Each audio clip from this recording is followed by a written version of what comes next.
Assalamualaikum warahmatullahi wabarakatuh. Kembali lagi dalam pembelajaran biologi. Kali ini kita akan melanjutkan sistem sirkulasi. Kita hari ini akan membahas tentang bagaimana mekanisme penggumpalan darah. Seringkali ketika kita terluka, maka di tempat luka tersebut terdapat gumpalan merah seperti darah mengering. Bagaimana mekanisme tubuh untuk membentuk itu? Kita mulai dari di dalam plasma darah. Jadi kita tahu bahwa di dalam plasma darah atau darah pada umumnya terdapat yang namanya trombosit, dan trombosit ini akan pecah ketika menyentuh permukaan yang kasar. Contohnya adalah luka. Ketika trombosit ini pecah, maka akan mengeluarkan trombokinase atau enzim tromboplastin.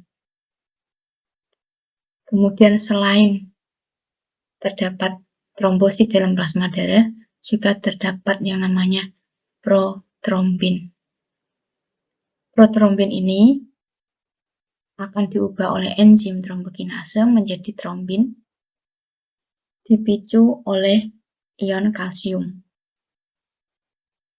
atau ion Ca2+. Dan di mana protrombin ini merupakan suatu protein yang pembentukannya memerlukan vitamin K.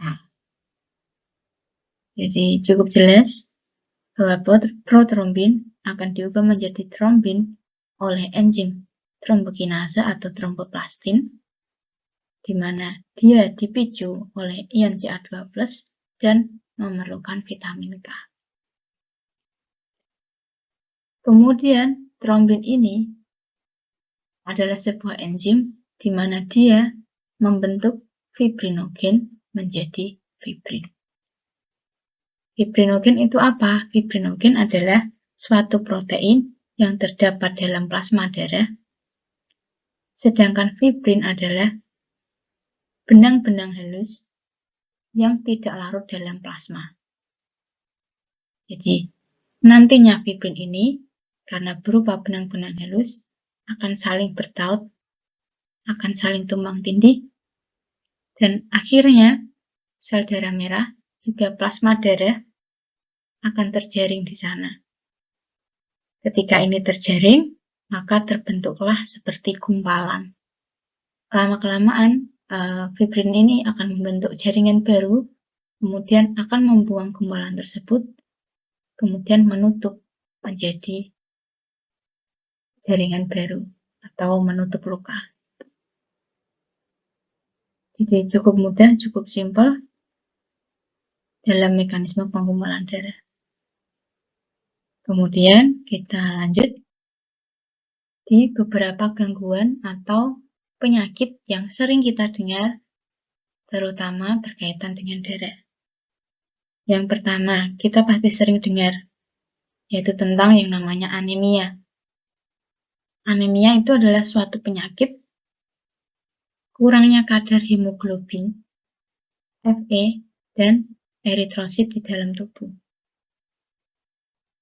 Gejalanya biasanya berupa ada gangguan menstruasi, kemudian sakit kepala, kemudian lesu, dan beberapa juga mukanya pucat.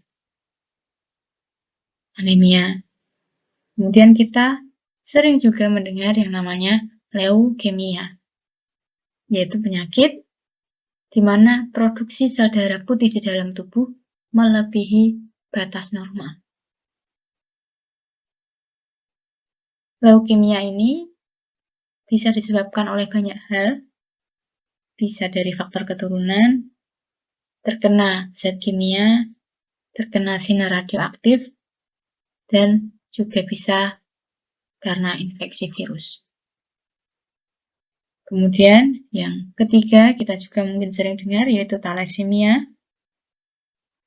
yaitu gangguan produksi hemoglobin dan eritrosit, di mana biasanya mempunyai gejala gangguan pertumbuhan, bentuk tulang yang tidak normal, kemudian ada pembesaran limfa, juga anemia termasuk gejala dari thalassemia. Kemudian yang terakhir ada sickle cell anemia, yaitu sel darah merah menyerupai bulan sabit. Jadi karena bentuknya yang menyerupai bulan sabit ini, maka akan sangat mudah untuk tumpang tindih pada pembuluh darah, di mana nantinya akan menyumbat pembuluh darah tersebut dan terjadi pecah atau lisis. Jadi sangat mudah proses mekanisme penggumpalan darah, juga beberapa penyakit yang sering kita dengar